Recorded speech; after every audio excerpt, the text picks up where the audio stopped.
ब्रह्मानन्दं परमसुखदं केवलं ज्ञानमुरतिः द्वन्द्वातीतं गगनसदृशं तत्त्वमक्षादिलक्ष्यम् एकं नित्यं विमलमचलं सर्वदी साक्षिभूतम् भावातीतं त्रिगुणरहितं सद्गुरु तं नमामि। लोकाभिरामं रणरङ्गधीरम्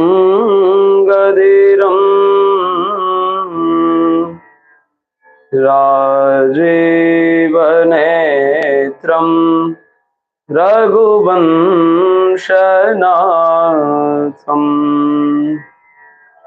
कारुण्यरूपं करुणाकरन्तं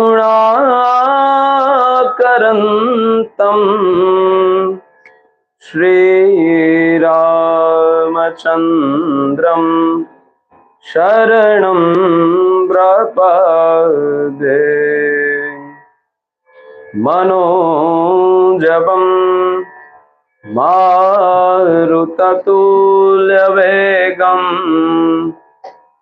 जितेन्द्रियं बुद्धिमतां वरिष्ठं वातात्मजं वानरयूथमुख्यं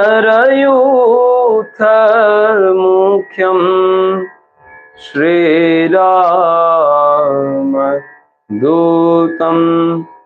शरणं प्रपद्ये। रामचंद्र भगवान की जय। श्री बाल हनुमान जी महाराज की जय। सद्गुरु भगवान की जय। बजरंगदास बापानी जय। बालकृष्णदास बापानी जय। ओम नमः पार्वते पतये हर हर महादेव। श्री राम जय राम जय जय राम। श्री राम जय राम जय जय राम। श्री राम जय जय राम।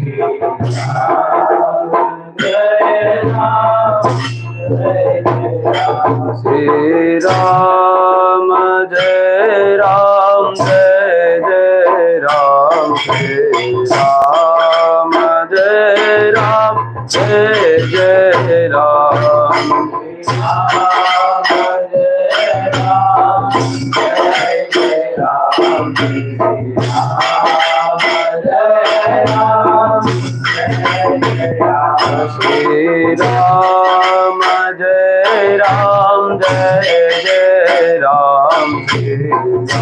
राम जय राम जय जय राम।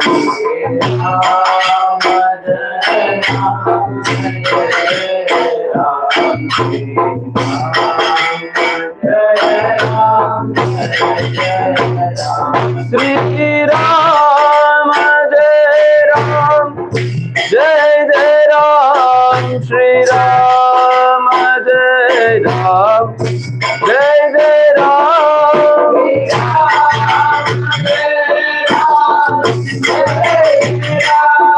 श्री राम जय राम जय जय राम।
सरोज रज निज मन मुकुर सुधारे बरनौ रघुबर विमल जस जोदायक फलचारि मंगल भवन अमंगल हारी द्रवहु सुदशरथ अजर बिहारी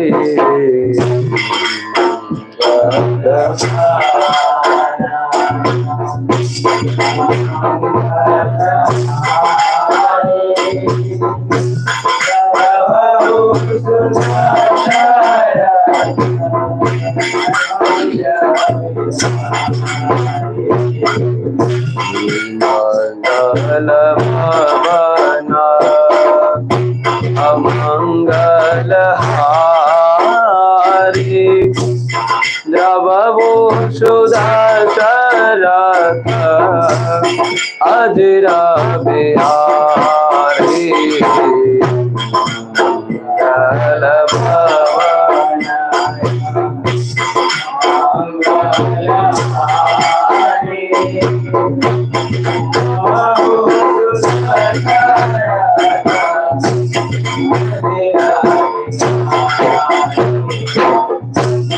जय जय जय हनुमान गोसाई कृपा करो देवा के नाई जय जय हनुमान गोसाई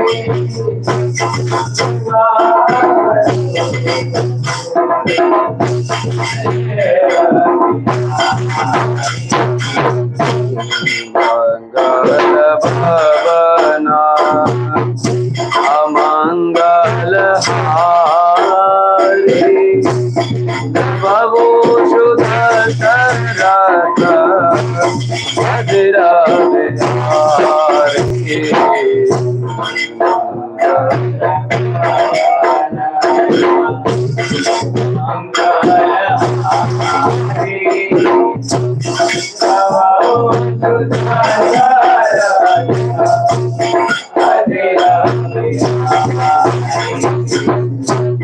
मंगल भवन अमंगल हारी द्रवहु सुदशरथ अजर बिहारी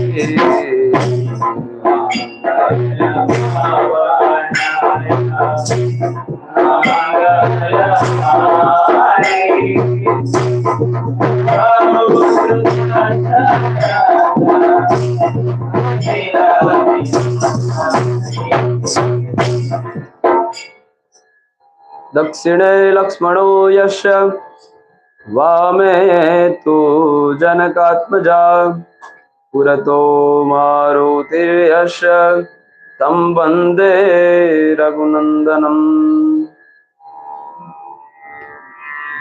इष्टदेव युगल सरकार भगवान श्री सीताराम जी महाराज ना दिव्य चरण दंडों मानसिक दंडवत प्रणाम करीने पूर्णतः जेमनी कृपा रही है एवा सदगुरु भगवान श्री बालकृष्णदास बापाना श्री चरणों में वंदन करीने अषाढ़ सुद बीज यानी कि अषाढ़ी बीजना पावन दिवसे मने अने तमने दर्शन माटे प्रत्यक्ष अपना राजमार्गों पर पधारी रह्या हो एवा जगन्नाथ जी ना विग्रह में दंडवत प्रणाम करीने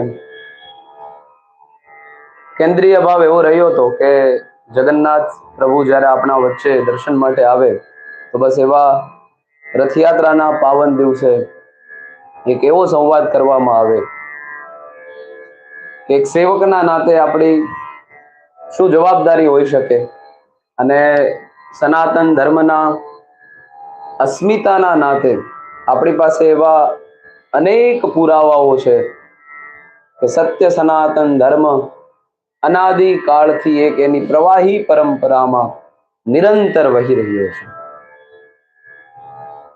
बस एज उद्देश्य साथे आजनो आ संवाद जेनु आपणे शीर्षक राख्યું છે जगन्नाथ प्रभु। तो सौ प्रथम तो यूट्यूब चैनल पर लाइव निहाળી રહેલા તમામ શ્રાવક भाई बहनों ने हमारी बालकृष्ण व्यासपीठ पर थी प्रणाम। जय सियाराम, जय जगन्नाथ। घણા બધા એવા મનોરથ આવ્યા અને ઘણા બધા એવી જિજ્ઞાસાઓ પણ કે રથયાત્રાના દિવસે આપણા અલગ અલગ આધ્યાત્મિક મનોરથો હોય। બરોબર સંધ્યાના સમય પહેલા જ જગન્નાથજીના રથના દર્શન થયા અને જે કંઈ પણ માહોલ જોઈએ છે જોઈને એક સનાતની તરીકે ખૂબ જ પ્રસન્નતા તત્વતઃ વાત માનસના ઉપાસકો છીએ એટલે રામચરિત માનસને તો કેન્દ્રમાં રાખવું જ રહ્યું। એટલે પહેલા માનસની એકાદ બે ચોપાઈઓમાં જાઓ એના પહેલા જગન્નાથજીના વંદના અર્થે એક શ્લોકને આપની સમક્ષ મૂકવો છે ત્યારે જય જગન્નાથ જગત્કર્ત્રે સ્વામી જય હર્પશ્ચ सर्व पाप हरे विश्वेश रथ यात्रा नमोस्तुते। आ श्लोक में शब्द आप्यो जय जगन्नाथ जगत कत्रे के जगन्नाथ केवा छे जगतना सर्जक। स्वामी जय हर्ष के जे श्रीमंत स्वामी छे जगतना मार्ग पर निकळ्या होय जाने आज एक राजानी सवारी जती होय एवी रीते जगन्नाथजी अपनी वच्चे दर्शन दईने पोताना निज मंदिरनी अंदर जई रह्या होय। पण एवा जगन्नाथजीना चरणने આપણે સેવીએ તો શું થાય? સર્વ પાપ હરે વિશ્વેશ, મારા ને તમારા બધા જ પાપોને હરશે આ વિશ્વના ઈશ્વર એવા રથયાત્રા નમોસ્તુતે। एवा रथयात्राना पावन दिवसे हे भगवान जगन्नाथ अमे आपनी वंदना करीए छीए। एटले बस एवी ज वंदना माटे आपणे आ एकाद कलाकनो जे आपणने समय मळ्यो छे निंबार्क भवनना सानिध्यमां बेसीने तो एनी तात्विक सात्विक चर्चाओ करवी छे। शुं काम जगन्नाथजीनी ज रथयात्रा? आपणा घणा बधा देवताओना विग्रहो छे पण ए बधा विग्रहोनी अंदर केवल કંઈક અલગ જ આપણને આ મૂર્તિની પ્રતીતિ થાય છે। અને વળી પાછો શબ્દ આવે અને એ પણ જગન્નાથપુરીના ઘણા બધા રહસ્યો જ્યારે હું પુસ્તકોને એવું બધું લઈ વિડીયોના માધ્યમે ઘણી બધી વાતો સાંભળતો હતો, ઘણી બધી વાતો મેં વાંચી ત્યારે ખરેખર આશ્ચર્ય થયું કે આપણી પાસે એક એવું એક અદ્ભુત નજરાણું છે કે જેના કેન્દ્રીય ભાવ તરીકે ભગવત કૃપા રહી છે। અને એક સનાતનીઓ માટે તો એક પ્રાઉડ મોમેન્ટ આપણે ગણી શકીએ કે આપણા માટે સૌ થી વધારે મહત્વની વાત તો એ છે કે આજના દિવસે અષાઢી બીજના દિવસે વર્ષમાં એક વખત ભગવાન આપણી મુલાકાતે આવે છે. પ્રતિદિન આપણે એના ચરણો જઈએ છીએ. સવારે વિડીયો મૂક્યો એમાં જ આપણો શ્લોક હતો શ્રીમદ ભગવદ્ ગીતાનો, સર્વધર્મ પરિત્યજ્ય મામેકં શરણં વ્રજ અહમ ત્વામ સર્વ પાપેભ્યો મોક્ષયિષ્યામિ મા શુચઃ. શ્રીમદ ભગવદ્ ગીતા બરોબર યાદ રાખજો. કોઈ એક ગ્રંથનો આપણને પુરાવો મળે તો મે બી યદ્યપી ગ્રંથ ઉપર આપણી પૂર્ણતઃ શ્રદ્ધા હોય, પૂર્ણતઃ આસ્થા હોય, એટલે એના વચનો સત્ય જ હોય છે. પણ જ્યારે એની એ જ વાત કોઈ બીજા ગ્રંથની અંદર આપણને મળે પુરાવો, ત્યારે કંઈક વિશેષ આપણને દ્રઢ ભરોસો આવી જતો હોય. તો બસ એના માટે કૃષ્ણએ શ્રીમદ ભગવદ્ ગીતામાં કીધું, સર્વધર્મ પરિત્યજ્ય મામેકં શરણં વ્રજ. કૃષ્ણ એવું કહે છે, સર્વ ધર્મ પરિત્યજ્ય. કુરુક્ષેત્રના મેદાનમાં અર્જુનને સંભળાવતા કૃષ્ણનો આ શબ્દ છે, સર્વ ધર્મ પરિત્યજ્ય. તું તારા બધા ધર્મ છોડી દે. હવે અહીંયા ધર્મની વાત આવે એટલે આપણને વળી પાછા બીજા અલગ અલગ અત્યારના જે બધા સંપ્રદાયો ઉભા થયા છે, બસ એની વાત. પણ એ બધાની વાત સાઈડમાં છે અને એ કે છે કે માનવ ધર્મ, એક પુત્ર ધર્મ, એક પતિ ધર્મ, એ દાસત્વ ભાવના સાથે કૃષ્ણ અર્જુનને શીખ આપે છે, સર્વ ધર્મ પરિત્યજ્ય મામેકં શરણં વ્રજ. આ વાક્ય આપણને બહુ આનંદ પાવે સાહેબ. મામેકં શરણં વ્રજ, તું મારા ચરણમાં આવ. હવે ચરણમાં જાશું કૃષ્ણના તો શું થશે? અહમ ત્વામ સર્વ પાપેભ્યો, હું તારા બધા જ પાપોને બાળી નાખીશ. પણ એક શરત છે. કેમ તારે આવવાનું છે? મોક્ષ એષ્યામિ મા શુચઃ, કે જો તારે મોક્ષ જોતો હોય તો તું મારા ચરણમાં આવ. હું તારા બધા જ પાપોને બાળીશ અને બધા ધર્મને તું છોડીને આવી જા. એટલે કૃષ્ણ તો આમ પ્રેક્ટિકલ માણસ છે, પણ રામજીએ તો સીધી સાદી વાત રામચરિત માનસમાં આપણને બતાવી. સન્મુખ હોય જીવ મોહી જભહી, જન્મ કોટી યગ નાસ હિતભહી. શ્રી રામ જય રામ જય જય રામ, શ્રી રામ જય રામ જય જય રામ. સન્મુખ હોય જીવ મોહી જભહી, જન્મ કોટી યગ નાસ હિતભહી. શ્રી રામ જય રામ જય જય રામ, શ્રી રામ જય રામ જય જય રામ. શ્રી રામ જય રામ જય જય રામ, શ્રી રામ જય રામ જય જય રામ, શ્રી રામ જય રામ જય જય રામ.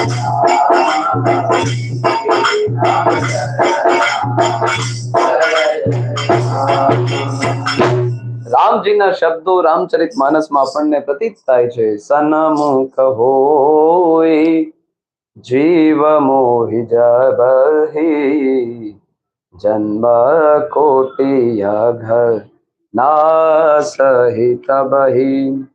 રામજી કહે છે કે જ્યારે કોઈ જીવાત્મા, બરોબર ધ્યાનથી સાંભળજો, જ્યારે કોઈ જીવાત્મા સન્મુખ હોય, જ્યારે કોઈ મારી સન્મુખ થાય છે, એ સમયે શું થાય છે? જન્મ કોટી અગ નાસ હિતભહી. એ જ્યારે મારી સન્મુખ થાય ત્યારે એના કરોડો જન્મના પાપ, એક નહીં, બે નહીં, ત્રણ નહીં, કરોડો જન્મના પાપો બળીને રાખ થાય છે. તો બસ અહીંયા કૃષ્ણએ આ જ વાત કરી છે શ્રીમદ ભગવદ્ ગીતામાં. અહમ ત્વામ સર્વ પાપેભ્યો. કૃષ્ણ કહે છે અહમ ત્વામ સર્વ પાપેભ્યો, અને રામજીના શબ્દો છે જન્મ કોટી અગ નાસ હિતભહી. એટલે તત્વતઃ કૃષ્ણ અને રામ, યદ્યપી ઘણા બધા એવા પ્રયત્નો થાય છે કે આને ભિન્ન કરે, બટ તત્વતઃ ગિરા અર્ધ જલ બીચ સમ કહિયત ભિન્ન ન ભિન્ન. તત્વતઃ જોવા જઈએ તો બંને એક જ છે. બસ એવા રામ અને કૃષ્ણની ઉપાસના માટે આજનો આપણો આ સંવાદ. અને આજે જે કંઈ પણ આપણું આ જગન્નાથજીનું જે કંઈ પણ પાવન ચરિત્ર ગાવા બેઠા છે, એમાં એક શ્લોકનો મને આધાર મળ્યો છે. અને એમાં સ્પષ્ટ કહેવામાં આવ્યું છે કે જ્યારે જ્યારે કોઈ આવા ભગવત ચરણને આપણે સેવીએ ત્યારે એનું શું ફળ મળે. શ્લોકના માધ્યમે સાંભળીએ. ઇદમ જગન્નાથમ પુણ્યમ તે પઠંતિ સદા નરાઃ તે પાપમ હરતે સર્વ ગોલોકમ જાતિ મે ધ્રુવમ. ઇદમ જગન્નાથમ પુણ્યમ, કે આ જેટલા પણ શ્લોકોનું એક જગન્નાથક એવું 8 શ્લોકોનો સમૂહ, એમ જગન્નાથ અષ્ટક એનું છે ને એના આ શ્લોકના પૂર્ણ વિરામે આ શ્લોક મળ્યો છે. ઇદમ જગન્નાથમ પુણ્યમ, કે આ જેટલા પણ પવિત્ર શ્લોકો છે જગન્નાથજીને સમર્પિત છે, કે જે તે પઠંતિ સદા નરા, કે જે મનુષ્ય આ અષ્ટકનો પાઠ કરે છે, વાંચે છે, તેને શું? તે પાપમ હરતે સર્વે, એના બધા જ પાપો જગન્નાથ પ્રભુ હરી લેશે. હાલો, પાપો હરાઈ ગયા સાહેબ, પણ પછી શું? તો ગોલોકમ જાતિ મે ધ્રુવમ. આપણે જેટલા કામ કરીએ છીએ ને એક જ આશય છે, બસ મને મોક્ષ મળે. એક જ આશાથી આપણને બસ ભગવાનની પ્રસન્નતા છે, એ તો પ્રાયોરિટી બેઝ ઉપર હોય છે. અને છેલ્લે બધાનો એક જ ઇન્ટેન્શન હોય છે કે બસ આ જન્મ મરણના ફેરામાંથી આપણે મુક્ત થઈએ. ત્યારે ગોલોકમ યાતિ મે ધ્રુવમ. જગન્નાથજી કહે છે કે જો તું મારા શરણે આય તો હું તારા પાપને બાળીશ, પણ સાથે સાથે ગોલોકમાં તને પ્રસ્થાન કરાવીશ. એટલે કે ભગવાન પોતાના સ્વધામની અંદર આ જીવાત્માને ગતિ અપાવે છે. તો બસ એવા જ શ્લોકના માધ્યમે શું કામ આપણે આ રથયાત્રાના તહેવારને ઉજવીએ છીએ એની થોડીક તાત્વિક સાત્વિક ચર્ચા કરીએ. ગુરુ કૃપાથી મને જે સૂજે છે અને જેટલો કંઈ ડેટા મને મળ્યો છે એમાં ક્યાંક ને ક્યાંક ત્રુટિ હોય તો આપ સૌ ધ્યાન દોરો. અને તત્વતઃ તો બસ પ્રભુ પ્રસન્નતા પામવા માટે જ આપણો આ સંવાદ છે, બાકી આનો કોઈ ઇન્ટેન્શન નથી.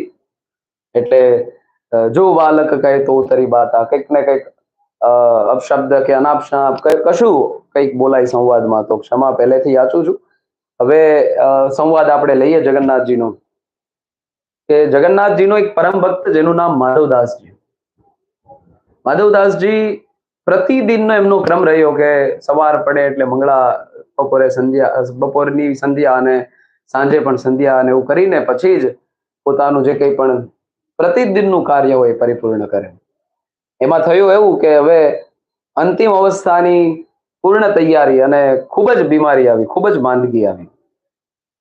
એ માંદગીને જોઈને ઘણા બધા દિવસ એને એ માંદગીને સહન કરી, પણ ભગવાનના પાર્ષદોએ ભગવાનને યાચના કરી કે માધવદાસજી નામનો આપનો પ્રિય ભક્ત છે, તો એની અત્યારે માંદગીનો કાળ છે પ્રભુ, તો આપ એની સેવા અર્થે જાઓ. જગન્નાથજીએ યાને કે કૃષ્ણ પરમાત્માએ વિચાર્યું કે જાઓ તો ખરી, પણ હજી એની ઘણી બધી માંદગીનો જે કાળ છે એ બાકી છે. જો આ જન્મમાં નહીં ભોગવે તો એને વળી પાછો આવતો જન્મ લેવો પડશે, માટે એને પૂરેપૂરી રીતે ભોગવી લેવા દો. પણ પ્રતિદિન યાદ રહે માધવદાસજી પાસે ભગવાન શું કામ આવ્યા એનું કારણ છે કે એના માંદગીના સમયમાં પણ એને ભગવત ભજનનો ક્રમ છોડ્યો નથી. જે સવારનો એનો ક્રમ હતો, બપોરનો, જે મધ્યાહનનો અને સાંજે સંધ્યાનો, એવી રીતે પ્રતિદિનનો જે ક્રમ છે જાળવી રાખ્યો. બસ એ જ ક્રમ જાળવવાના પરિણામે કૃષ્ણ પરમાત્મા એની પાસે એક રૂપ લઈને આવ્યા છે અને એક સેવક બનીને એ માધવદાસજીની બધી સેવા કરે. એના જે કંઈ પણ રસોઈ ને એવું બધું બનાવવાનું એ બધું તૈયાર કરે છે, ઘરના બધા કામકાજ કરે, ફળિયાને વાળી આપે, બધા જ અલગ અલગ કામ કરે છે. અને એમાં માધવદાસજીને ખબર પડી કે આ કોઈ સામાન્ય નથી. અને પછી એનો સંવાદ થાય અને પ્રતિદિનના ક્રમ પ્રમાણે જગન્નાથજીને પ્રાર્થના કરે. સેવકને ઓળખી ગયા કે આ ભગવાન જ આવ્યા છે, અને એને ખૂબ જ મનની અંદર ક્ષોભ થયો કે મારા કામ ભગવાન, મારી સેવા ભગવાન કરે છે. અને એ સમયે ભગવાને એની પ્રસન્નતાને પામીને કહ્યું છે કે માધવદાસજી, તમારો જે હવે 15 દિવસનું શ્રેષ્ઠ સમયકાળ છે માંદગીનો, એ હું લઉં છું. એટલે બરોબર આપણને યાદ રહે કે જેઠ સુદ પૂર્ણિમાના દિવસે જગન્નાથ પ્રભુને, બલરામજીને અને સુભદ્રાજીને આપણે સ્નાન યાત્રા માટે લઈ જઈએ છીએ. અને 15 દિવસ પછીનો જે આજ દિન સુધીનો જે આ સમય છે એમાં ભગવાન બીમાર રહ્યા છે. એ બીમાર રહ્યાનું કારણ એક છે, આ માધવદાસજીનો જે રોગ હતો એ ભગવાને પોતાના શિરે સ્વીકાર્યો છે. એટલે આપણી એ મંદિરોની પ્રવાહી પરંપરા રહી છે કે આ જેઠ સુદ પૂનમથી લઈને આજના દિન સુધી, જ્યારે નેત્રવિધિ થાય ત્યાં સુધી ભગવાનને અલગ અલગ સાત્વિક ફળોના રસ આપવામાં આવે. જેમ કોઈ બીમાર માણસની સેવા કરવામાં આવે છે, એવી રીતે જગન્નાથ પ્રભુની, બલરામજીની અને સુભદ્રાજીની સેવા કરે છે. ઉકાળો પણ પાવામાં આવે. અને પછી જ્યારે સ્વસ્થ થાય છે ભગવાન, ત્યારે ભગવાનની જિજ્ઞાસા છે કે હું મોટાભાઈ બલરામજી સાથે અને બહેન સુભદ્રાજી સાથે નગર યાત્રા માટે નીકળું. એટલા માટે આજનો આપણો આ રથયાત્રાનો આ ઉત્સવ આપણે મનાવીએ છીએ. વળી પાછો બીજો એક પ્રસંગ સવારે જ હું ઘણા બધા એવા અધ્યયનમાં અને ઘણા બધા વિડીયોના માધ્યમે મેં સાંભળ્યો. એમાં એક પ્રસંગ છે કે આ મૂર્તિ જે છે એનું શું રહસ્ય છે. યદ્યપિ આપણે રામજીની મૂર્તિ જોઈએ છીએ તો પરિપૂર્ણ રીતે આખું એક જેમ માણસનું સર્વાંગ હોય છે એવી રીતે આખું એક વૈદિત્યમાન થાય છે. પણ એમાં જગન્નાથ પ્રભુ, બલરામજી અને સુભદ્રાજીનો શું ઇતિહાસ છે આ મૂર્તિનો, તો બરોબર ધ્યાનથી સાંભળો. મધ્ય ભારતની અંદર ઇન્દ્રદ્યુમ્ન નામનો રાજા, જે ભગવાન વિષ્ણુનો પરમ ભક્ત છે, એની રાજધાની અવંતી નામની એની રાજધાની, અને એમાં એનું સુંદર મજાનું રાજ્ય ચાલે છે.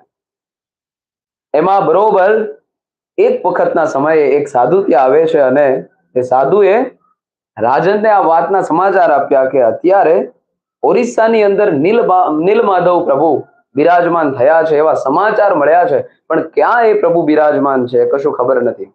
બસ આ ઇન્દ્રદ્યુમ્ને આ સાધુના શબ્દો સાંભળ્યા અને વિષ્ણુ દર્શનની લાલસાએથી અવંતીના જે પૂજારી હતા, મુખ્ય પૂજારી વિદ્યાપતિ, એને આદેશ આપ્યો, એમને બોલાવ્યા.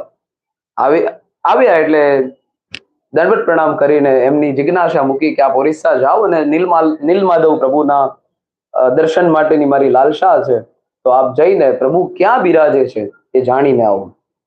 નીલમાધવ પ્રભુની ખોજ માટે વિદ્યાધીશ માર્ગ પર નીકળ્યા છે અને એમાં બરોબર થયું એવું કે ત્યાં અનેક પ્રકારે નીલમાધવની પૂજા કરવા માટે ઘણા બધા એવા શબર લોકો હતા કે જે ભગવાનની પૂજા કરે છે.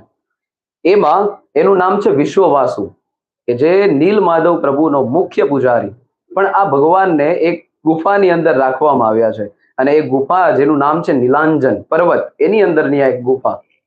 બરોબર એ વિદ્યાપતિ રસ્તાની અંદર જાય છે નીલમાધવ પ્રભુની પાસે, પણ થયું એવું કે વિશ્વવાસુએ ના પાડી કે તમને નીલમાધવના દર્શન નહીં થાય, કારણ કે એને ડર લાગ્યો કે અહીંયાથી પ્રભુને લઈને જશે તો.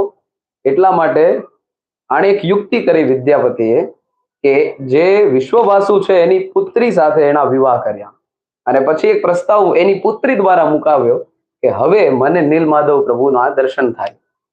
શરત આ મૂકવામાં આવી, વિશ્વાસુ માન્યો છે અને શરત એવી મૂકી કે આપ રસ્તામાં જાઓ પણ તમારી આંખે હું પટ્ટી બાંધીને તમને ગુફા સુધી લઈ જઈશ, જેથી આપને રસ્તો ખબર ના પડે.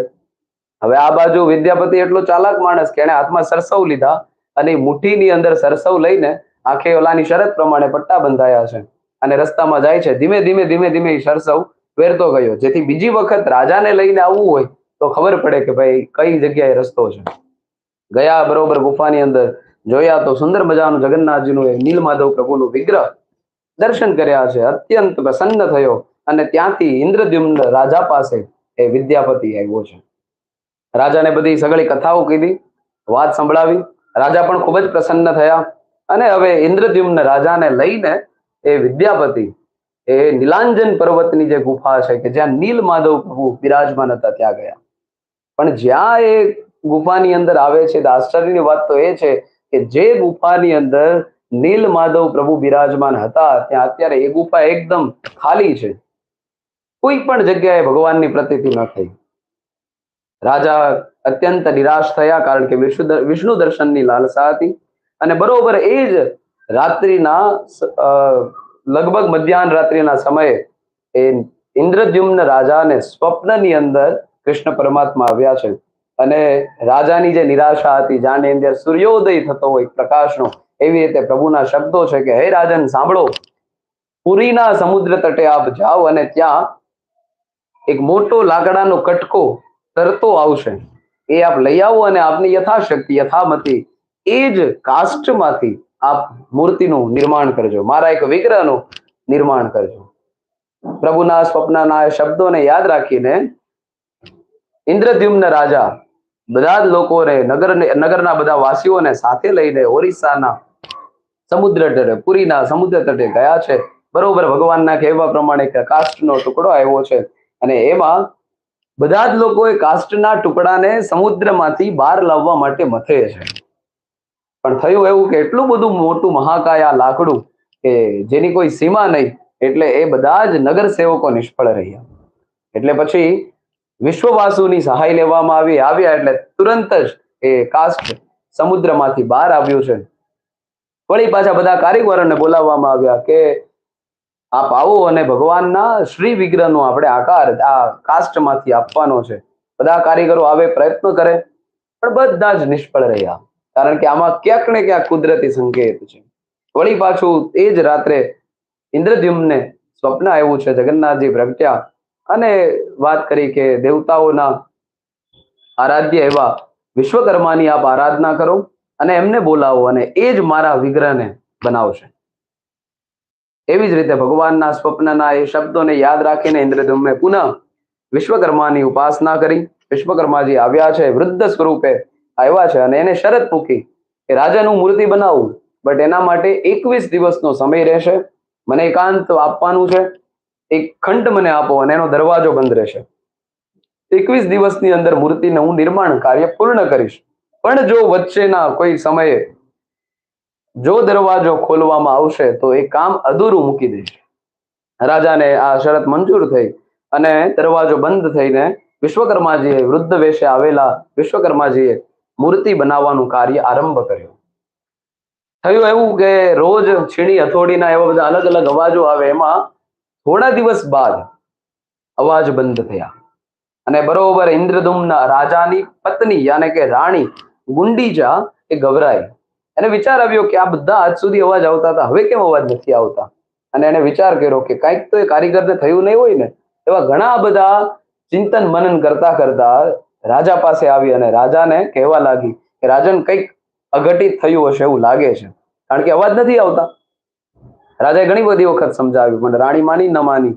એટલા માટે દરવાજો ખોલવામાં આવ્યો અને જ્યાં દરવાજો ખુલે છે ત્યાં અત્યારે જે આપણે જગન્નાથજીના વિગ્રહના દર્શન કરીએ છીએ એ પ્રકારની મૂર્તિઓ, મતલબ અધૂરું કામ ત્યાં વિશ્વકર્માજી એ વૃદ્ધ વેશે બનાવી રહ્યા હતા. અને પછી શરત પ્રમાણે વિશ્વકર્માજી ક્ષણવાલની અંદર જ અલુપ્ત થયા અને આજ દિન સુધી આપણે એ જ વિગ્રહની પૂજા કરીએ છીએ.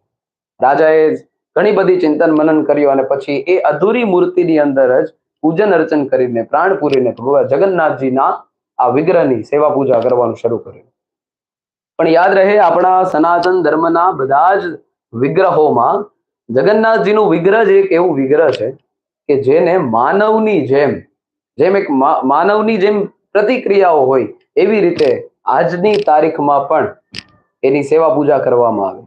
હમણાં આગળ આપણે મંદિરના જે કંઈ પણ ઇતિહાસો છે એને સાંભળવાના છે. એમાં માણસની જેમ ભગવાન બીમાર પણ પડે છે, જે આ 15 દિવસ પહેલાનો જે આ સમયગાળો છે તે. વળી પાછો પુનર્જન્મ પણ થાય છે. એ મૂર્તિઓના કાસ્ટને પુનઃ બદલાવવામાં પણ આવે છે દર 12 વર્ષે. એટલે કહેવાનો મતલબ એમ છે કે આખા ભારત વર્ષની અંદર કંઈક આશ્ચર્ય પ્રમાણે કે જ્યાં વિજ્ઞાન પણ પીછેહટ કરી શકે એવું એક આપણી પાસે એક સનાતની અસ્મિતા નાતેનું એવું એક મંદિર એ છે જગન્નાથપુરી. બીજી એક મહત્વની વાત એવી છે કે નવકલેવર, જેની અંદર એક બ્રહ્મ પદાર્થ એવો શબ્દ છે, બ્રહ્મ પદાર્થ, બટ આપણે ઘણા બધા એવા ભાષા શુદ્ધિના નાતે બ્રહ્મ પદાર્થ એવો આપણે એનું ઉચ્ચારણ કરીએ છીએ. એ નવકલેવર શું છે? આ જે મૂર્તિ બની છે એ મૂર્તિને દર 12 વર્ષે એક નવા કાસ્ટમાંથી આબેહૂબ મૂર્તિનું નિર્માણ થાય અને સરકાર દ્વારા ઓરિસ્સાની અંદર અંધકારનું એલાન કરવામાં આવે. જે એના મંદિરના મુખ્ય પૂજારી છે, હાથમાં અને આંખે લાલ કપડું બાંધીને, અંધકાર એટલે સંપૂર્ણતઃ કે કોઈ પણ વ્યક્તિ કશું જ જોઈ ના શકે, બરોબર એ મંદિરના પરિસરની અંદર ગર્ભગૃહની અંદર એ જૂની મૂર્તિમાંથી એક બ્રહ્મ પદાર્થ હાથમાં લઈને આ જે નવી મૂર્તિ થઈ છે એ મૂર્તિની અંદર પ્રસ્થાપિત કરવામાં આવે. પણ એના માટે ઘણી બધી એવી અનુભવના આધારે જે પૂજારીઓએ આ બ્રહ્મ પદાર્થ એક મૂર્તિમાંથી બીજી મૂર્તિમાં પ્રસ્થાપિત કર્યું છે એના અનુભવ રહ્યા છે કે જાણે કોઈ જીવંત ચીજ હોય, અથવા તો બીજા એવું કીધું કે જાણે કોઈ સસલાની જેમ ઉછળકૂદ કરતું હોય એવું કોઈ પદાર્થ છે. અથવા બીજા ઘણા ને એવો અનુભવ થયો, કોઈ કષ્ટ ધાતુથી બનેલું કોઈ દ્રવ્ય છે અને છેલ્લે એક એનો પ્રાસ એવો મળે છે કે એ બીજું કશું જ નથી, એ કૃષ્ણ પરમાત્માના જ્યારે દેહાંતે જ્યારે એક હૃદયની પ્રતિકૃતિ, એ જે ઉછળકૂદ કરનારું તત્વ જેને આપણે બ્રહ્મ પદાર્થ કહીએ છીએ, બીજું કઈ જ નહીં, કૃષ્ણ પરમાત્માનું હૃદય જે હાલની તારીખની અંદર જગન્નાથપુરીના એ જગન્નાથજીના વિગ્રહની અંદર વિદ્યમાન છે. એટલા માટે આજ દિન સુધી જેમ આપણી નરલીલા કરવા માટે રામજી આપણને અલગ અલગ સંવાદો આપ્યા છે, અલગ અલગ એવા ચરિત્રો કર્યા છે, એવી રીતે વર્તમાન સમયની અંદર આ કળિયુગના કળીકાળની અંદર પણ જગન્નાથજી આવા અલગ અલગ વિગ્રહના માધ્યમે પોતાના મોટાભાઈ બલભદ્રજી સાથે અને સુભદ્રાજી સાથે આપણને સૌને દર્શન આપવા માટે આજના દિવસે વિહાર કરી રહ્યા છે. પણ તત્વતઃ તો વાત જ્યારે આ કંઈ પણ જગન્નાથજીની આવે ત્યારે ઘણા બધા એવા દ્રષ્ટાંતો છે, એમાં મેં બે દ્રષ્ટાંતોની ખાસ નોંધ કરી છે. એક છે પ્રભુદાસ પાનવાળા અને બીજું છે કર્માબાઈ. કર્માબાઈનું નામ સાંભળીએ એટલે આપણને એમની ખીચડી યાદ આવે કે હાલની તારીખની અંદર ઓરિસ્સાનો એક ક્રમ રહ્યો છે કે કર્માબાઈની ભગવાન સવાર પડે એટલે જગન્નાથજીની સવાર કર્માબાઈની ખીચડીથી જ થાય છે. પણ એ દ્રષ્ટાંતોને જોઈએ એના પહેલા એક નાનકડી એવી ધૂન લઈને પછી આપણે આગળનો સંવાદ કરીએ.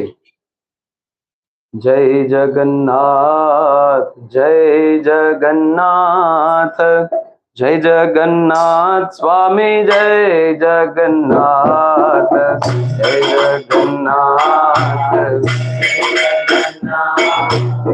જય જગન્નાથ સ્વામી, જય જગન્નાથ, જય જગન્નાથ, જય જગન્નાથ, જય બલદેવા, જય સુભદ્રા, જય જગન્નાથ, જય જગન્નાથ, જય બલદેવા, જય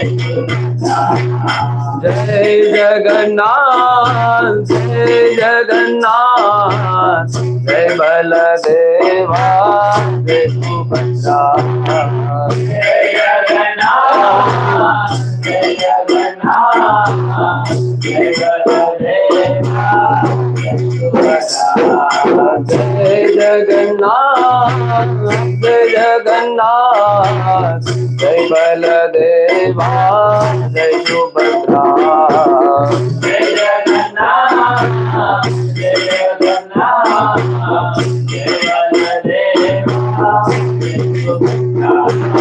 સુભદ્રા, જય જગન્નાથ, જય જગન્નાથ, જય બલદેવા, જય સુભદ્રા, જય જગન્નાથ, જય જગન્નાથ, જય બલદેવા, જય સુભદ્રા, જય જગન્નાથ,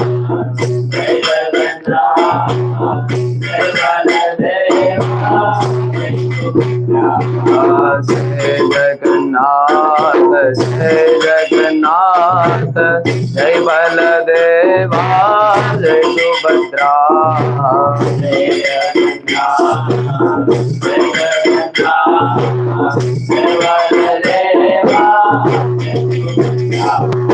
કિસ્સામાં એવું કહેવામાં આવે કે 4 અલગ અલગ પ્રકારના મનોરથ છે.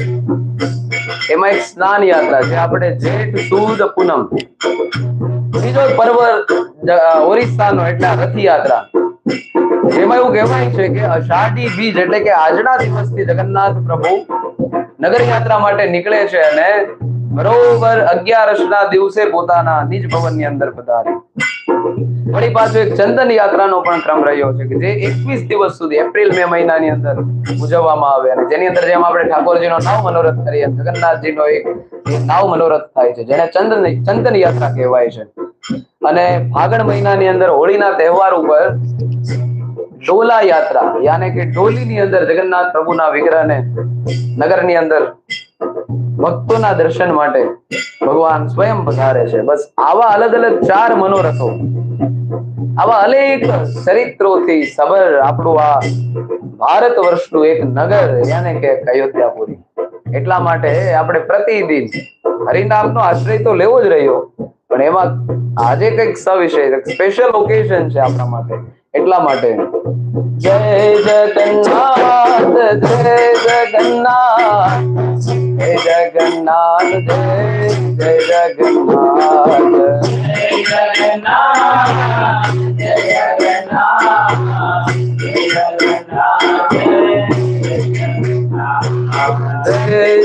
જગન્નાથ જય જગન્નાથ જય બલદેવા જય સુભદ્રા જય જગન્નાથ જય જગન્નાથ જય બલદેવા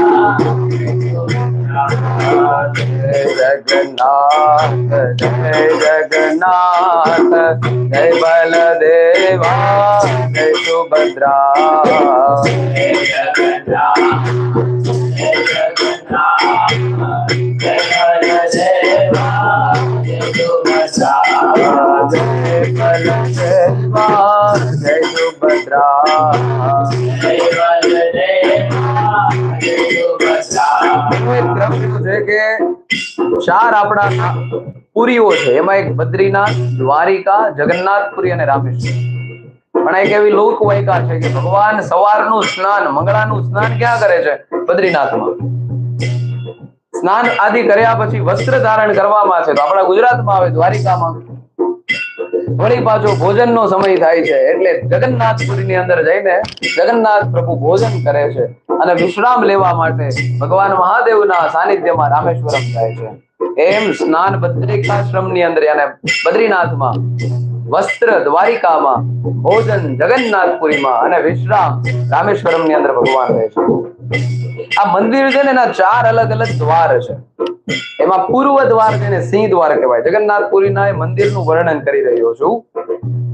પૂર્વ દ્વાર જેને સિંહ દ્વાર કહીએ છીએ, પશ્ચિમ જેને પ્રમુખ દ્વાર, ઉત્તર દિશાની અંદર જે છે એને હસ્તી દ્વાર અને દક્ષિણ દિશાની અંદર છે અશ્વ દ્વાર. એમ ચાર અલગ અલગ મંદિરના દ્વાર છે ને એ દ્વારની અંદર પ્રતિદિન સવારથી લઈને સાંજની સંધ્યા સુધી જગન્નાથજીની સેવાનો ક્રમ રહ્યો. પણ આ મંદિરના રહસ્ય માટે આ એક એવું મંદિર છે કે જે ધરતીનું વૈકુંઠ ગણી શકાય સાહેબ.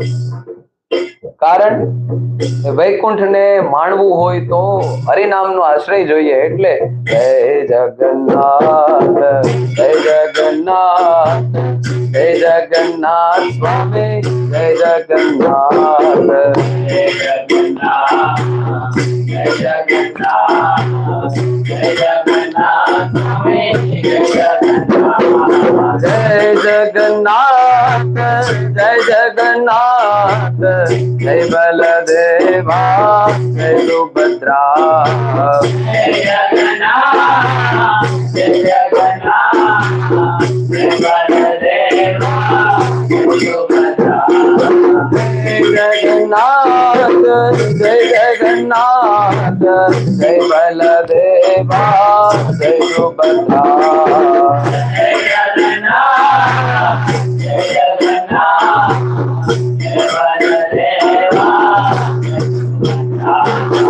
આખી દુનિયામાં ગમે ને આપણે ફરી આવીને પણ એકમાત્ર ધ્વજાનું કોઈ કૌતુક હોય ને તો એ જગન્નાથપુરીમાં મળે છે.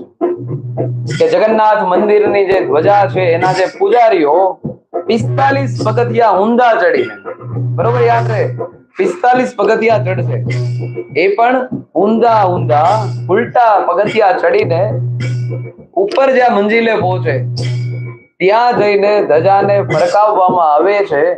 આ દુનિયાનું, યાદ રાખજો, ગુજરાતનું નહીં, ભારતનું નહીં, એશિયા ખંડનું નહીં, આખી દુનિયાનું એક જ માત્ર એવું મંદિર છે કે જે પવનની વિરુદ્ધ દિશામાં ફરકે છે.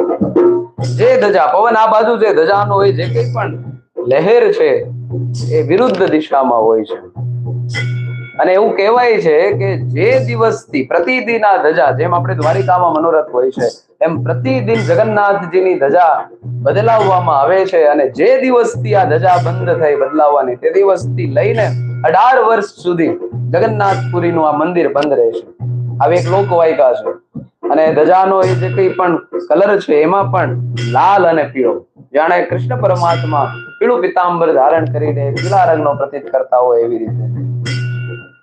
બીજું એક રહસ્ય છે કે આ જગન્નાથપુરીનું જે શિખર છે, કેટલાય મંદિરો ઉપર, એના શિખરો ઉપર આપણે પક્ષીઓના કલરવને સાંભળ્યો હોય, ઉપરથી વિમાનની ગતિ જતી હોય એવું સાંભળ્યું હોય, પણ આ દુનિયાનું એકમાત્ર એવું મંદિર કે જ્યાં એક નાની ચકલી પણ ફરકી શકતી નથી. કોઈ વિમાનની પણ ઘણી બધી એવા પ્રયત્નો કરવામાં આવ્યા કે આવું કેમ ન થાય, અને અત્યારનું વિજ્ઞાન તો શું બાકી રાખે સાહેબ, કેટલાય પ્રયત્નો થયા પણ એ મંદિરના પરિસરના ઉપરનું જે આકાશ છે ત્યાંથી કોઈ પક્ષી પણ જઈ શકતું નથી અને એક વિમાન પણ જઈ શકતું નથી. આ એક જગન્નાથ પ્રભુનો વર્તમાન સમયની અંદર પૂર્ણતઃ આશ્રય છે. એટલે જ આપણે ગાતા રહીએ છીએ, જય જગન્નાથ જય જગન્નાથ સ્વામી જય જગન્નાથ જય જગન્નાથ જય જગન્નાથ સ્વામી જય જગન્નાથ જય જગન્નાથ જય બલદેવ જય સુભદ્રા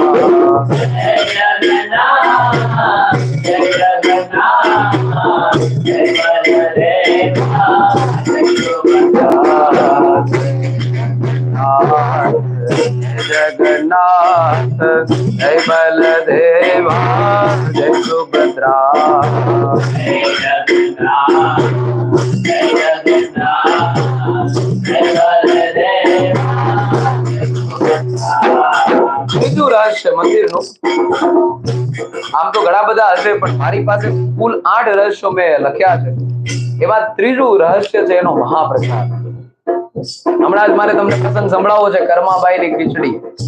એવી રીતે જ્યારે જેટલા લોકો જગન્નાથપુરી ગયા છે એમને ખ્યાલ જ હશે કે આ એકમાત્ર મંદિર એવું છે કે જ્યાં પ્રસાદ એવી રીતે રાંધવામાં આવે કે 7 માટલાઓનો સમૂહ, બધા બાજુમાં નહીં, ઉપરા ઉપરી 7 માટલા મૂકવામાં આવે.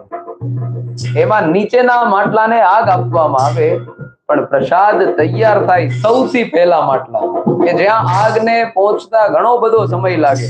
અને હકીકતમાં એક આશ્ચર્યની વાત છે કે જે માટલાને આગ લાગે છે એ માટલાનો પ્રસાદ સૌથી છેલ્લે તૈયાર થાય છે. આ એક માટલાનો આ એક એનો ક્રમ છે. અને કરીબ 500 જેટલા રસોઈયા અને 300 જેટલા સેવકો આ પ્રસાદને તૈયાર કરે છે. પણ આજ દિન સુધીના ઇતિહાસમાં ક્યારેય પણ એવું બન્યું નથી કે જગન્નાથપુરીના પરિસરમાંથી એક પણ ભક્ત પ્રસાદ લીધા વિના નીકળ્યો હોય. એ પછી લાખની જનમેદની હોય, 1000ની હોય કે ગમે તેટલી હોય સાહેબ, પણ પ્રતિદિન આ પ્રસાદનો ક્રમ. એટલે આ એક અખૂટ પ્રસાદ, મહાપ્રસાદ જગન્નાથજીનો છે. મંદિરના પરિસરથી કરીબ 1 કિલોમીટર દૂર સમુદ્ર છે. જે મંદિર પરિસરની બહાર છે એ સમુદ્રના મોજા જે ઘૂઘવાટા કરે છે એનો બહુ અવાજ આવે છે, પણ જ્યાં તમારો પગ મંદિરના પરિસરમાં આવે, મતલબ દરવાજાની અંદર આપણો પ્રવેશ થાય, સમુદ્રનો અવાજ ગાય. આ એક કૌતુક છે. આના ઉપર પણ ઘણા બધા ચિંતન મનન કરવામાં આવ્યો કે આનું શું કારણ. પણ આ આખી એક જગન્નાથજીની એક લીલા ગણી શકે, એમની કૃપા ગણી શકે કે જે હાલની તારીખમાં પણ આપણને પ્રતીતિ કરે છે સનાતન ધર્મ શું છે. માટે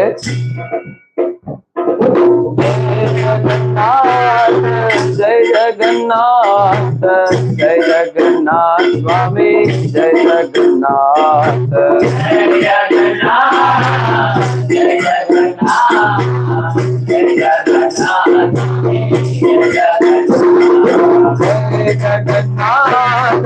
જય જગન્નાથ જય જગન્નાથ સ્વામી જય જગન્નાથ જય જગન્નાથ જય જગન્નાથ જય જગન્નાથ સ્વામી જય જગન્નાથ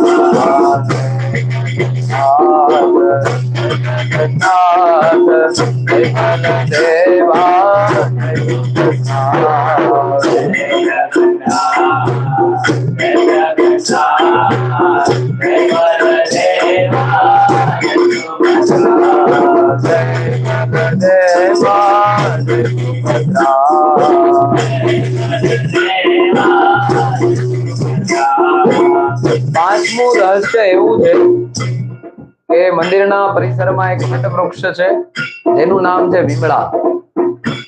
ખબર નહીં કોણ જાણે કેટલા વર્ષોથી આ વૃક્ષ છે, પણ આજ દિન સુધીમાં એક વૃક્ષની પણ અવસ્થા હોય પણ આ વૃક્ષ ક્યારેય વૃદ્ધ પ્રતીત થતું નથી. હર હંમેશ એની અંદર નીલા જ પાનો હોય છે, પાનનો સમૂહ. એનું રહસ્ય ધજા માટે જે સુદર્શન ચક્ર શિખર પર આરૂઢ છે, જેને નીલા ચક્ર પણ કહેવામાં આવે, એનું એ રહસ્ય છે કે અષ્ટધાતુનું બનેલું આ ચક્ર ગમે તે દિશામાંથી આપણે જોઈએ જાણે એ સામે જ હોય. આ એક નીલા ચક્રનું યાને સુદર્શન ચક્રનું આ મહત્વ છે. શિલ્પકલાના માધ્યમે એવું જાણવામાં આવ્યું છે કે મંદિરની ઊંચાઈ 214 ફૂટ. મંદિરનું જે મુખ્ય શિખર છે એ 214 ફૂટ ઊંચું છે. પણ આજ દિન સુધીમાં ક્યારેય મંદિરનો પડછાયો જમીન પર નથી. આ બધી વાતો એવી નથી કે પેલા સતયુગમાં થઈ, દ્વાપરમાં, ત્રેતામાં નહીં. આ કળયુગમાં આજની તારીખમાં પણ આ બધી વસ્તુઓ જે રહસ્ય તમને જણાવી રહ્યો છું એ જગન્નાથપુરીના મંદિરમાં આપણે પ્રતીત કરી રહ્યા છીએ કે આજ દિન સુધી મંદિરનો પડછાયો પડ્યો નથી. અને અંતિમ જે 8મી જે વાત છે એ દર 12 વર્ષે એક નવીન મૂર્તિ તૈયાર કરવામાં આવે. એ નવીન મૂર્તિની અંદર પેલું બ્રહ્મ પદાર્થ પ્રસ્થાપિત કરવામાં આવે અને પછી વળી પાછું એનું જે વિગ્રહ છે એની સેવા પૂજા થાય. પણ પ્રશ્ન આવે કે જૂની મૂર્તિ છે એનું શું? જૂની મૂર્તિને જેમ એક સાધુ પરંપરાની અંદર કોઈ પણ સાધુ જ્યારે દેહને છોડે છે ત્યારે એને સમાધિ આપવામાં આવે, એવી રીતે આ બધી જૂની મૂર્તિઓને જમીનની અંદર મૂકીને સમાધિસ્થ કરવામાં આવે. એટલે આ બ્રહ્મ પદાર્થ જ્યારે કોઈ નવી મૂર્તિ આવે છે એની અંદર પ્રસ્થાપિત થાય અને જગન્નાથ પ્રભુ મને તમને દર્શન દેવા માટે એ જગન્નાથજીનો વિગ્રહ તૈયાર છે. એટલે અંતમાં જય જગન્નાથ, જય જગન્નાથ, જય જગન્નાથ સ્વામી, જય જગન્નાથ, જય જગન્નાથ, જય જગન્નાથ, જય જગન્નાથ સ્વામી, જય જગન્નાથ, જય જગન્નાથ, જય જગન્નાથ, જય બલદેવા, જય સુભદ્રા, જય જગન્નાથ, જય જગન્નાથ, જય બલદેવા, જય સુભદ્રા. હરે કૃષ્ણ કૃષ્ણ કૃષ્ણ હરે હરે, હરે રામ રામ રામ હરે હરે. હરે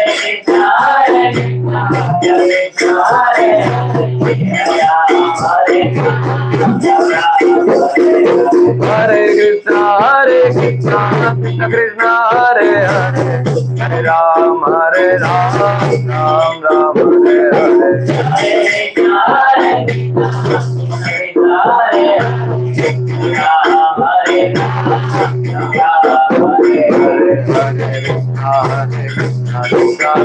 हरे हरे, हरे राम राम राम हरे हरे.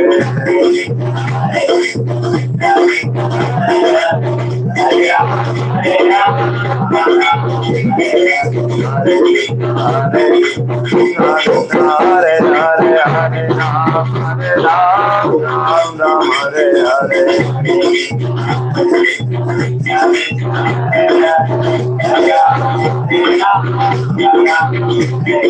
जय जगन्नाथ, जय जगन्नाथ, जय बलदेवा, जय सुभद्रा. जय जगन्नाथ, जय जगन्नाथ, जय बलदेवा, जय सुभद्रा. जय जगन्नाथ, जय जगन्नाथ, जय बलदेवा, जय सुभद्रा. जय जगन्नाथ, जय जगन्नाथ, जय बलदेवा, जय सुभद्रा. जय बलदेवा, जय सुभद्रा. जय जगन्नाथ स्वामी, जय जगन्नाथ, जय बलदेवा, सुभद्रा.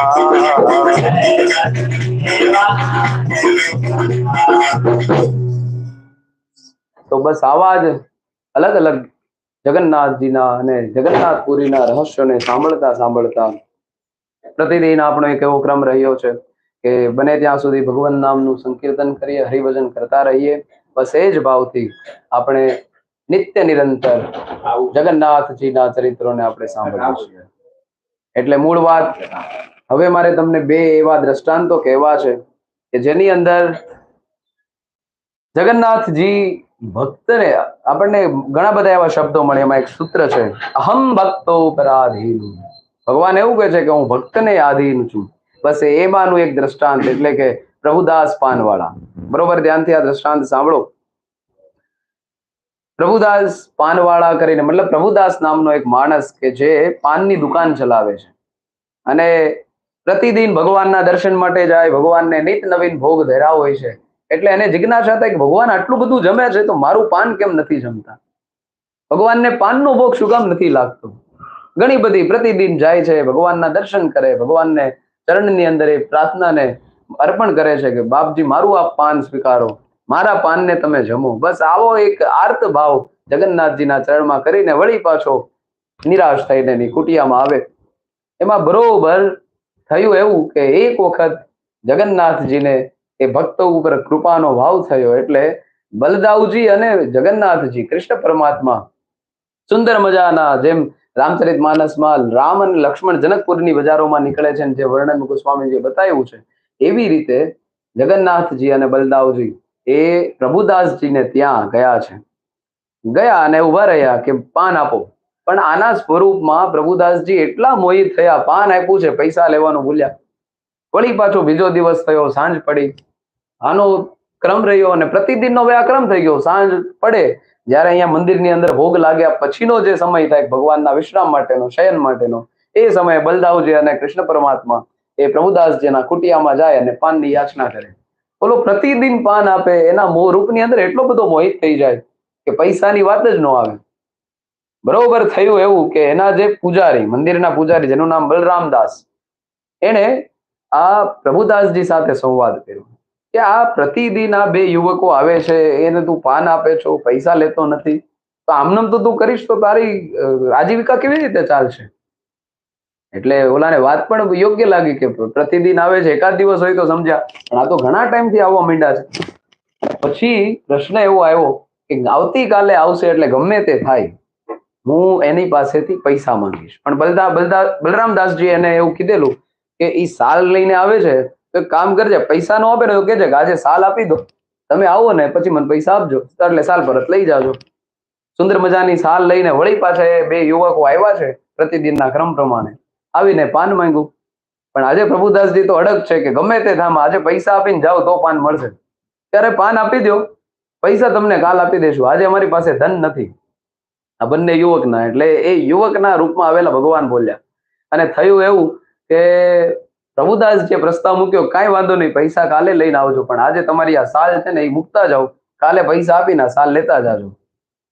પ્રભુદાસજીને સમજાવ્યા પણ ન માન્યા, એટલે ભગવાને લીલા ખાતરે સાલ આપી, બલદાવજીએ પણ એ સાલ આપી. એ બંને સાલ મૂકીને ભગવાન પાછા પોતાના ક્રમ પ્રમાણે નિજ ભવનની અંદર ગયા. સવાર પડ્યું, મંગળાનો સમય થયો અને બલરામદાસજી ભગવાનની પૂજા માટે ગયા અને મંદિરની મૂર્તિ ઉપર જ્યાં એની દ્રશ્ય થયું તો રાત્રે ઓઢાડેલી સાલ મંદિરની અંદર ભગવાનના એ વિગ્રહ પર નથી. બલરામદાસજી વિચારે છે કે આ થયું શું? તરત જ રાજાનો, ત્યાંનો વર્તમાન જે રાજા હતો એને વાત કરી કે ભાઈ આવી રીતે મંદિરમાંથી ચોરી થઈ છે. રાજાએ આખા નગરની અંદર આદેશ પહોંચાડ્યો કે આખા નગરને ખોળો, જ્યાંથી સાલ નીકળે છે, જેને ચોરી કરી છે એને આપણે દંડ આપવો છે. પણ આ બધું થાય એના પહેલા ભગવાનને ખબર પડી, એટલે કે મારા ભક્તને કોઈ કષ્ટ પહોંચે એના પહેલા જ ભગવાને રાજાના સ્વપ્નની અંદર આવીને સમગ્ર વાત બતાવી કે ભાઈ આ મારી નરલીલા ખાતર હું પ્રભુદાસજીને ત્યાં પાન ખાવા માટે જતો, મારી સાલ ત્યાં મેં જ આપી છે, એટલે આ પ્રતિદિનનો હવે ક્રમ રાખો કે મારું રાત્રિનું તમે જે મને ભોગ લગાવો છો એના પછી પ્રતિદિન તમારે મને પાન અર્પણ કરવાનું. એમ પ્રભુદાસજીની પ્રાર્થના સાંભળીને આજના દિવસે પણ જગન્નાથપુરીની અંદર રાત્રિના જે ભોગ લાગે છે સંધ્યા આરતી પછી, એટલે પછી ભોગ પછી આજે પણ જગન્નાથજીને એ પ્રભુદાસજીના પ્રતિક સ્વરૂપે પાન અર્પણ કરવામાં આવે છે. એટલે આખો પ્રસંગ આપણને એવું સમજાવે છે કે જ્યારે કોઈ ખરા ભાવથી, આર્તનાદથી ભગવાનના ચરણમાં કોઈ આપણે પ્રાર્થના મૂકીએ તો એને ભગવાન અવશ્ય સાંભળે છે. બીજો એક નાનો એવું દ્રષ્ટાંત, કર્માબાઈ 1665 રાજસ્થાનની અંદર નાગોર જિલ્લાની અંદર એક કાલવા ગામ છે, ત્યાં કર્માબાઈ એક જીવન રામદાસજી છે, એમના ઘરે કર્માબાઈનો જન્મ થયો.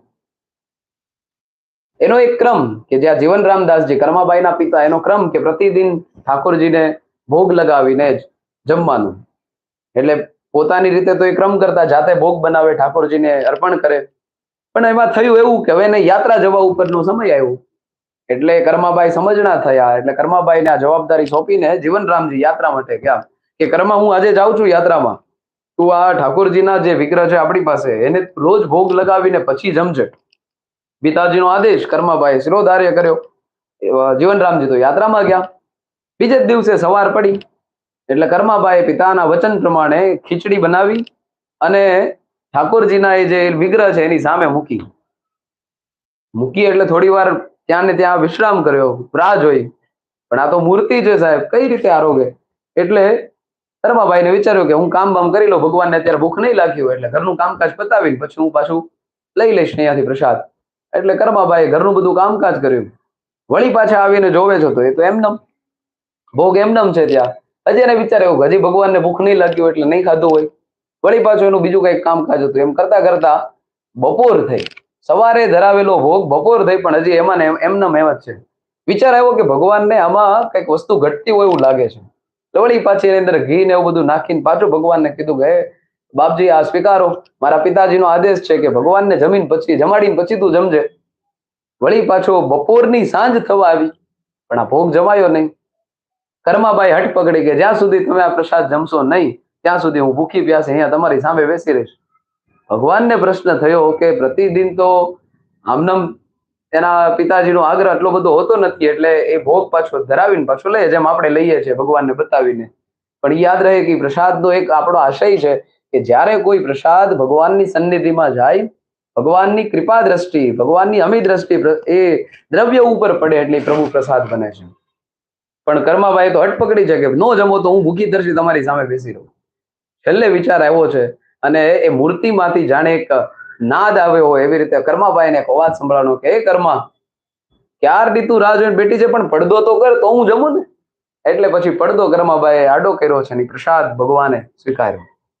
વળી પાછો બીજો દિવસનો ક્રમ થયો હતો. બીજા દિવસે તો ભગવાનને ખબર પડી કે હું નહીં જમું તો હાટ પકડશે, એટલે જેવો પ્રસાદ મૂકે એટલે ભગવાન આરોગે. વળી ત્રીજો દિવસ, ચોથો દિવસ, એમ કરતા કરતા એનો ક્રમ રહ્યો. સમયાંતરે એના પિતાજી યાત્રામાંથી પરત આવ્યા. આવીને બધી વાત કરી કે તમારા ભગવાન તો પહેલે દિવસે મને બહુ ભૂખી રાખી, રોજ જમવા માંડ્યા હતા પણ પહેલે દિવસે મને બહુ હેરાન કરી. એટલે પિતાજીએ વિચાર્યું કે આ શું વાત કરે છે, પણ લાગ્યું કે ના ખરેખર. પણ પછી એને વિચાર્યું કે ભગવાનની કઈ લીલા હશે. એમ કરતા કરતા પ્રતિદિન એનો પિતાનો જે ક્રમ હતો એ કરતા અને સમયાંતરે એના પિતાનું નિધન થયું. એટલે હવે બધી જ જવાબદારી કર્માબાઈ પર આવી. કર્માબાઈએ પણ હવે તીર્થાટન માટેનો નિશ્ચય કર્યો કે હું પણ પિતાની જેમ યાત્રામાં જાઉં, પણ એકલા કેમ જાય, કારણ કે ઠાકોરજીને ભોગ હવે કોણ લગાવશે. એટલે કર્માબાઈ એ ઠાકોરજીના વિગ્રહને પોતાની સાથે રાખ્યું અને યાત્રા માટે નીકળ્યા છે. અલગ અલગ જગ્યાઓમાં વિચરણ કરતા કરતા પ્રતિદિન એનો આ ભોગનો ક્રમ રહ્યો અને એમાં બરોબર ઓરિસ્સાની અંદર આ પુરીમાં આવીને નિવાસ કર્યો. જ્યાં પુરીમાં પહોંચ્યા એટલે કર્માબાઈને એકદમ શાંતિની અનુભૂતિ થઈ. એટલે ન્યાય એક કુટિયા બનાવીને કર્માબાઈએ ત્યાં વિશ્રામ રોકાવા માટેનો આખો નિશ્ચય કર્યો. પ્રતિદિનનો એ ક્રમ, ભોગ લગાવે, ઠાકોરજી આવીને જમે. ને એમાં થયું એક બાળક. સવાર પડી એટલે કર્માબાઈના ઝૂંપડી એક બાળક આવ્યો. માં મને ભૂખ લાગી છે. કર્માબાઈએ વળી ભગવાનને જે ભોગ લગાવ્યો હતો એ જ ભોગ આપ્યો અને એ બાળક જમ્યું. બીજો દિવસ થયો, પાછો એ બાળક આવ્યો. ત્રીજો દિવસ બાળક આવ્યો. એમ કરતા કરતા ઘણા બધા દિવસનો એ ક્રમ રહ્યો ને બાળક આવે છે. એ બાળક આવીને જેમ ભગવાન ભોગ આરોગતા એવી રીતે એ બાળક પણ ભોગ આરોગે. એ બાળક બીજું કોઈ નહીં, જગન્નાથપુરીના એ મંદિરની અંદર બિરાજમાન જગન્નાથ પ્રભુ એક નાના બાળકનું રૂપ લઈને આ કર્માબાઈની ઝૂંપડી આવીને ભોગ જમતા. એમાં બરોબર એક સાધુ આવ્યા કર્માબાઈની ઝૂંપડીએ કે કર્માબાઈ તમે ભગવાનને ભોગ લગાવો છો પણ તમે સ્નાન આદિ કરતા નથી. એટલે આપણો એક પૂજાનો ક્રમ છે કે આપણે સ્નાન આદિ કરીને ભગવાનને ભોગ લગાવીએ. એટલે કર્માબાઈએ કીધું કોઈ વાંધો નહીં, આપની આજ્ઞા હશે એ પ્રમાણે હું કરીશ. કર્માબાઈએ પ્રતિદિનની જેમ ભોગ લગાવવાનું પણ પહેલા નાવા ધોવાનું શરૂ કર્યું. પોતે શરીરથી સ્વચ્છ થઈને થયું એવું આમાં વિલંબ લાગે. એટલે ઓલો બાળક એના સમય આવે, માં મને બહુ ભૂખ લાગી છે, મને ભોગ આપો, મને પ્રસાદ આપો, આવા વચનો કહે. એમાં બરોબર થયું એવું કે મોડું થાય એટલે આ બાજુ આરતીનો સમય થાય. એટલે જગન્નાથજી ખીચડીને જમે એટલે હાથને મોઢું ધોયા વિના જ વળી પાછા નિજ ભવનની અંદર પધારે. થયું એવું કે મંદિરના દરવાજા ખુલ્યા, પડદો ખુલ્યો. એમાં જગન્નાથજીની મૂર્તિના મુખ ઉપર ખીચડી ચોટેલી. પૂજારી આશ્ચર્યચકિત થયો કે આ શું થયું છે. વળી પાછું એ પૂજારીના સ્વપ્નની અંદર જગન્નાથજી આવ્યા છે અને કીધું કે આ પુરીમાં એક કુટિયાની અંદર કરમાબાઈ નામની એક સ્ત્રી રહે છે અને પ્રતિદિન સવારે હું એને ત્યાં જઈને પ્રસાદ આરોગું છું. પણ એક સાધુએ આવીને એને શીખ આપી કે આપ સ્નાન કરીને જ આ બધું કાર્ય કરો, એટલે મારે વિલંબ થાય છે. એટલે વળી પાછા એ સાધુ ગયા છે. કરમાબાઈને કીધું કે તમે જેમ કરતા હતા એ બધું રેડી છે, કારણ કે ભાવ આગળ કશું જ નીતિ નિયમો કામ નથી. એટલે વળી પાછા એ સાધુના વચનોને શિરોધાર્ય કરીને કરમાબાઈ પહેલાની જેમ ક્રમ રહ્યો અને ભગવાનને પ્રતિદિન આ ભોગ લગાવે અને સમયાંતરે કરમાબાઈનું પણ ભગવાનના સ્વધામની અંદર ગમન થયું. બરોબર એવું આપણને પ્રમાણ મળે છે કે જે દિવસે કરમાબાઈનું નિધન થયું એ દિવસે જગન્નાથપુરીના એ વિગ્રહમાંથી જાણે કોઈ એક માણસ પોતાના દુઃખમાંથી આંખોમાંથી આંસુની ધારા વહેડાવે છે, એમ આ જ જગન્નાથ પ્રભુના નેત્રોમાંથી અશ્રુની એ બિંદુઓ જમીન પર ધરા પર પડી રહ્યા છે. કેમ? આજે કરમાબાઈ પોતાનો દેહ છોડીને ભગવાનના સ્વધામની અંદર ગયા છે અને ત્યારથી એ પૂજારીને આ બધી જ વાતની ખબર હોવાથી ત્યારથી આજ દિન સુધી પ્રતિદિન સવારે પહેલો ભોગ કરમાબાઈના નામની એક બાજરાની ખીચડી જે જગન્નાથ પ્રભુને અર્પણ કરવામાં આવે છે. તો આ બે એવા દ્રષ્ટાંતો, એક પ્રભુદાસ પાનવાળા અને બીજા કરમાબાઈ કે જેની ખીચડી ભગવાન જગન્નાથ આજ દિન પણ ભજે છે. એટલે હવે આપણે પણ આપણા જીવનની અંદર કંઈક એવો અનુરોધ, એક એવો મનોરથ કરતા રહીએ કે જેથી ભગવાનને કંઈક ને કંઈક આપણી પ્રસન્નતા, ભગવાનની પ્રસન્નતા એ બંને એક ક્યાંક એવું એક નવો સંવાદ, નવો સંયોગ કરે. અને અંતમાં હવે મારે તમને થોડીક ગંભીર વાત એવી કહેવી છે કે આ એ જગન્નાથપુરીના રહસ્યોને આપણે સાંભળ્યા, પણ એ જગન્નાથ મંદિરે ઘણા બધા કષ્ટો વેઠ્યા છે. ભારતમાં સનાતની અસ્મિતાના નાતે ઘણા બધા એવા કાર્યક્રમો થાય છે કે જેથી આપણા ધર્મને આપણે પૂરેપૂરી રીતે પ્રતિપાદિત કરી શકીએ, પણ ઘણા બધા એવા વિધર્મીઓ દ્વારા આપણા પર એવા બધા આક્રમણો થયા. એના મેં થોડા અહીંયા શેષ લખ્યા છે. મંદિર નિર્માણ માટે કલિંગ મહારાજા, એમનું અનંતવર્મન ચોડગંગ દેવ કે જેણે 1078 થી 1148 સુધી આ જગન્નાથપુરી મંદિરનું નિર્માણનું કામ શરૂ કર્યું. એમાં બરોબર એના ગયા પછી ઓરિસ્સાના શાસક અનંગ ભીમદેવજી આ કાર્યને પૂરું કર્યું. એટલે 1558 સુધી પૂજા ચાલી. પણ થયું અફઘાનિસ્તાનના જનરલ કાલા પહાડ નામનો એક માણસ કે જેણે મંદિર ઉપર આક્રમણ કરીને મંદિરને તોડી નાખ્યું. એટલે હવે થયું એવું કે વિગ્રહને સાચવવા, એટલે ભગવાનના એ વિગ્રહને સાચવવા માટે પુરીની પાસે એક દ્વીપ છે, એના ઉપર પૂજારીઓ ત્રણેય મૂર્તિને લઈને ત્યાં એકદમ વ્યવસ્થિત રીતે મૂકવામાં આવીને ત્યાં પૂજન અર્ચન કરવામાં આવ્યું.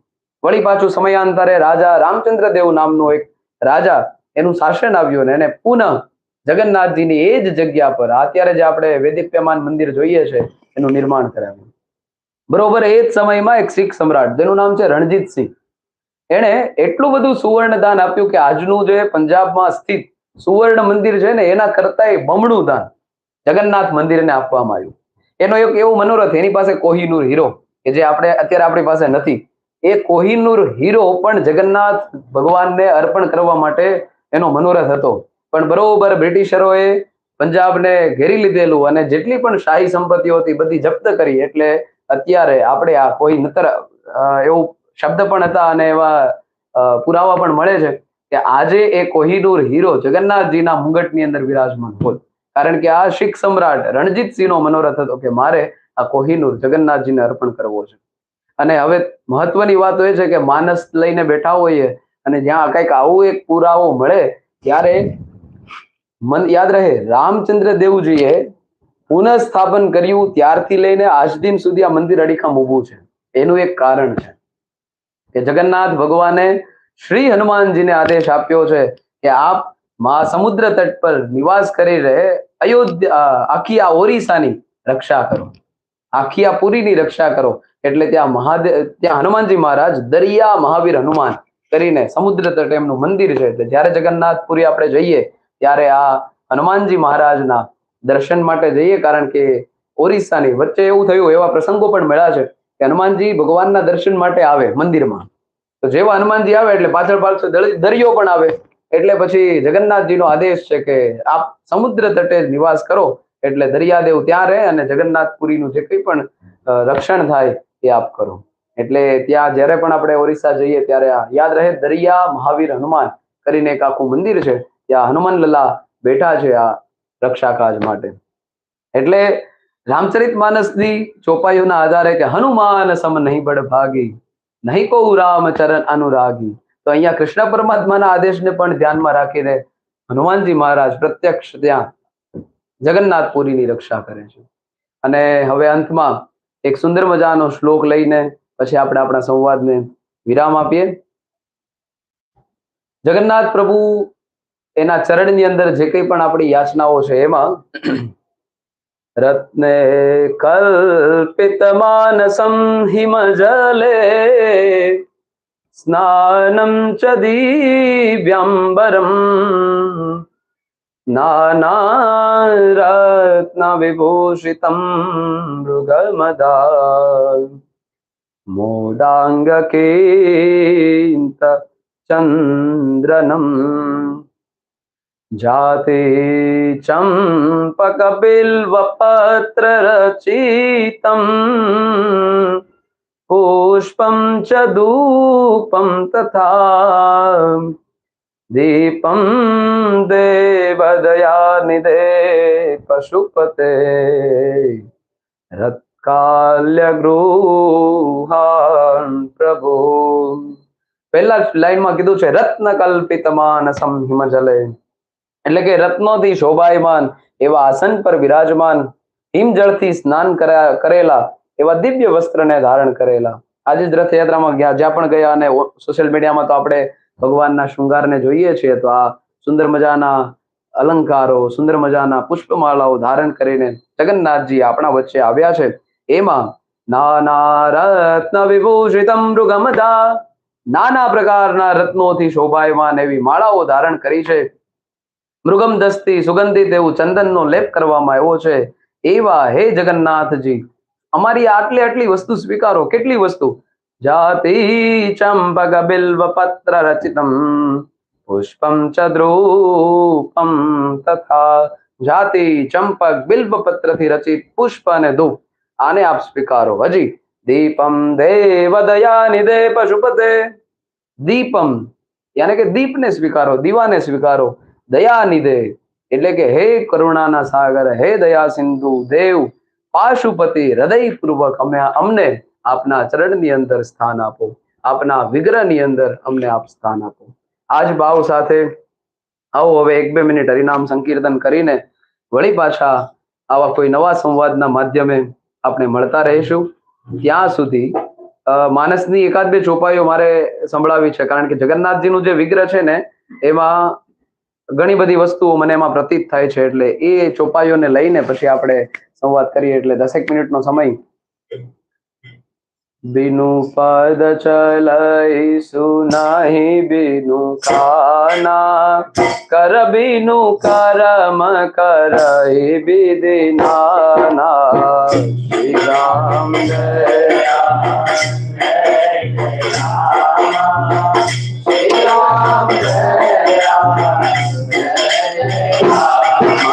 बिनु पद चलई सुनाही बिनु काना, कर बिनु करम करई विधि नाना.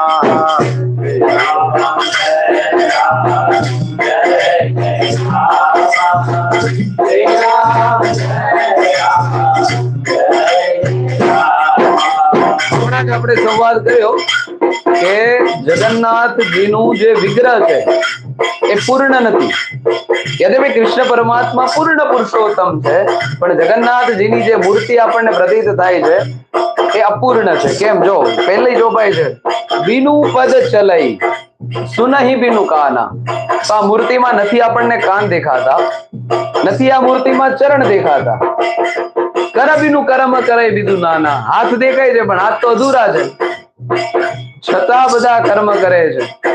એટલે રામચરિત માનસની આ ચોપાઈઓ જગન્નાથ પ્રભુના વર્ણન માટે પૂર્ણતઃ પ્રતીત થાય છે કે એની પાસે પગ નથી તોય મારી તમારી સુધી આજ સુધી વચ્ચે આજે રથયાત્રામાં આજે જ આવ્યા છે. જેની પાસે કાન નથી તોય મારી ને તમારી પ્રાર્થના સાંભળે છે. એનું પ્રમાણ આપણે જોયું. પ્રભુદાસજી પાનવાળા કર્માબાઈની પ્રાર્થના સાંભળી. આનન રહિત સકલ રસ ભોગી बिनु बानी भगता वर जोगी. श्री राम जय राम जय जय राम श्री राम जय राम जय राम बिनु परख नयन बिनु देखा ग्रह ज्ञान बिनु दास चेता.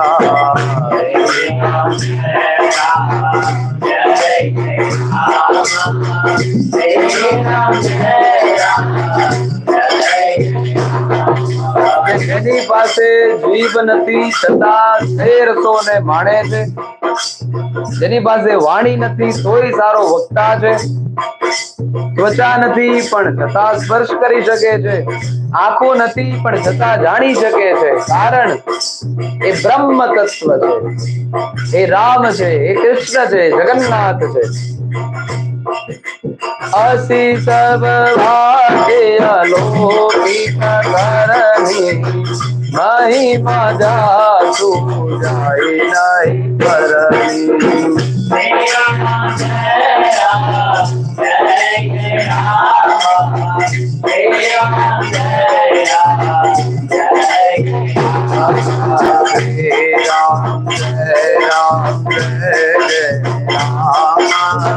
Jai Ram Jai Ram Jai Jai Ram.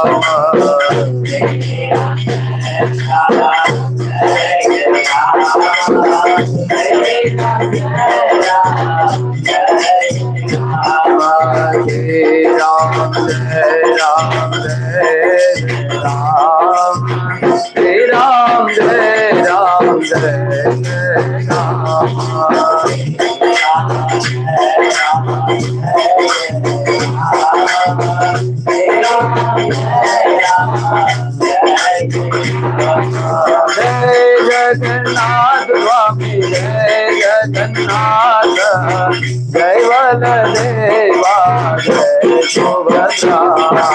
जय जगन्नाथ स्वामी जय जगन्नाथ जय बलदेवा जय Subhadra.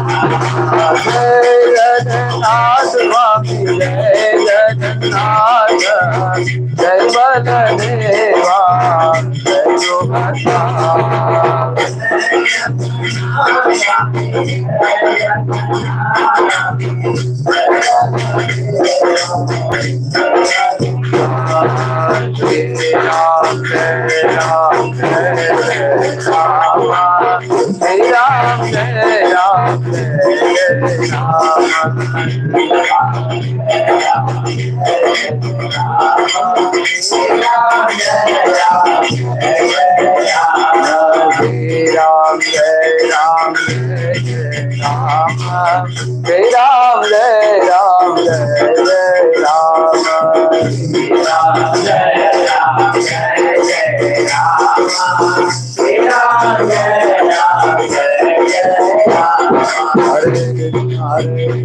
Krishna Krishna Hare Hare Hare Ram Ram Ram Hare Hare Hare Krishna Krishna Krishna Hare Hare Hare Ram Ram Ram Hare Hare Hare Krishna Krishna Krishna Hare Hare Hare Ram Ram Ram Hare Hare. Pavanatana Sankatarnam Mangalamurati Rupa Ram लगन सीता सहित हृदय बसौ सुरभूप.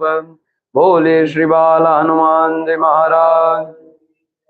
तो आ जगन्नाथ प्रभु रथयात्रा पावन दिवसे आयोजित आ जगन्नाथ प्रभु ना विषय पर केंद्रीय भाव रथयात्रा दिवसे गुरु कृपा थी जे कई पण सूच्યું અને ઘણી બધી એવી અલગ અલગ વિડીયોના માધ્યમે અને અલગ અલગ દ્રષ્ટાંતોના માધ્યમે ગુરુ કૃપાથી સમજાવવાનો પ્રયત્ન કર્યો.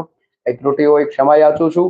અને અંતમાં એક નાનકડા એવા મેસેજ સાથે કે પ્રતિદિન આપણો એક પ્રવાહી ક્રમ જ છે કે 3 જ યાદ રાખવા: જ્યારે, જ્યાં અને જેટલું. જ્યારે શક્ય બને ત્યારે, જ્યાં હોવ ત્યાં, અને જેટલું બની શકે એટલું વધારે ભગવાન નામનો આશ્રય કરીએ. પુનઃ આવા એક નવા સંવાદના માધ્યમે આપણે મળતા રહીશું. ત્યાં સુધી આપ સૌને જય સિયારામ, જય રાઘવ, જય જગન્નાથ.